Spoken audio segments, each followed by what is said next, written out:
Hi, I'm Devanshi. Welcome back to my YouTube channel. Today we're going to be talking about some of UCSB's most frequently asked questions. So the first question is, what are the best places to eat in IB?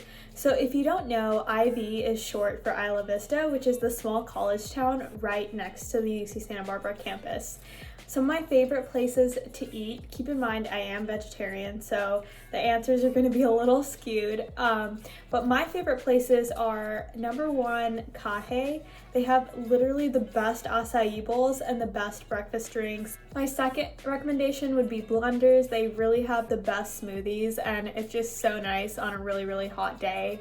The third place I'd really recommend is Kaiju Ramen. I'm not sure if I'm pronouncing that right, but it's a new one. It just opened up in IB, but it legitimately is so good and they have something for everyone. They have a vegan option, which I love, and what my other meat-loving friends love, they have options for them as well. And the last recommendation for this video, Buddha bowls. I love Buddha bowls. They're basically bread bowls, and the most popular one has mac and cheese in it, but you can do like salad, like Mediterranean style. There's just a lot of different options. And pro tip, if you don't need to eat that much, there's something called a mac cup, which is a cup of mac and cheese, and they have garlic bread on the side, and it's so good and only $3.50.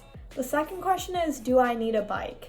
Yes, if you want to get around campus as quickly as possible, a bike is going to be your safest bet.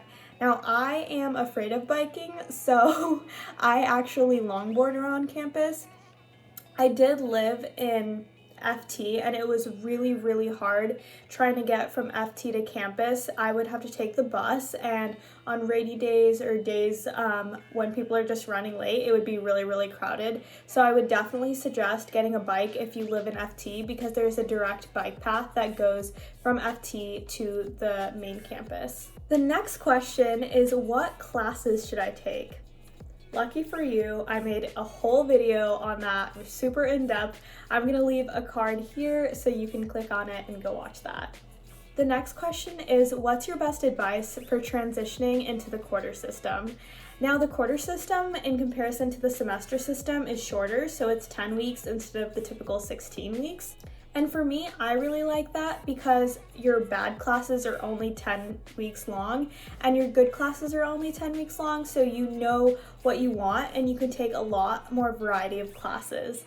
I also really liked it because it really forced me to stay on top of everything. I know with a 16-week semester, it felt like sometimes I had time to kind of slack off, but with the quarter system, I found that I really need to stay on top of it. So my advice for the quarter system would be to really know yourself and know what you can handle and what maybe is going to be a challenge. So I would suggest planning everything in advance so you have a good grasp on the learning material, the concepts, what assignments you need to complete, so you can get them done in advance so you have time to join clubs, organizations, make friends, things like that.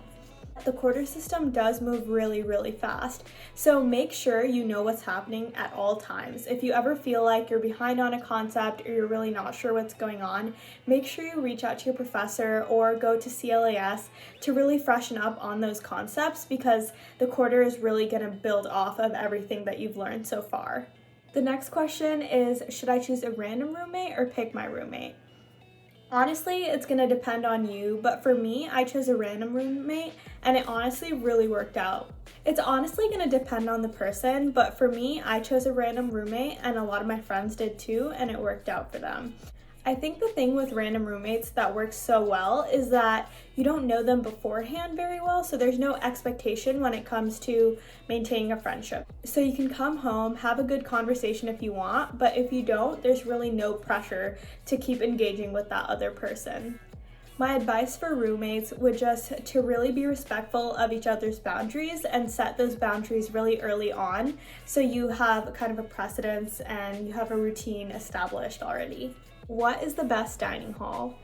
I think the best dining hall is the one that is making the food that you're gonna want to eat that day. So make sure you check on the Go Gaucho app what food they're making that day so you know where you'd want to go. But overall, I'd say I really liked Portola and Ortega the best out of all of the dining halls, just for like convenience sake and food sake.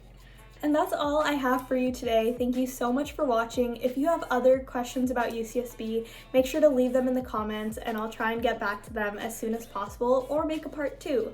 Anyways, let me know what you want to see and thank you so much for watching. Okay, bye!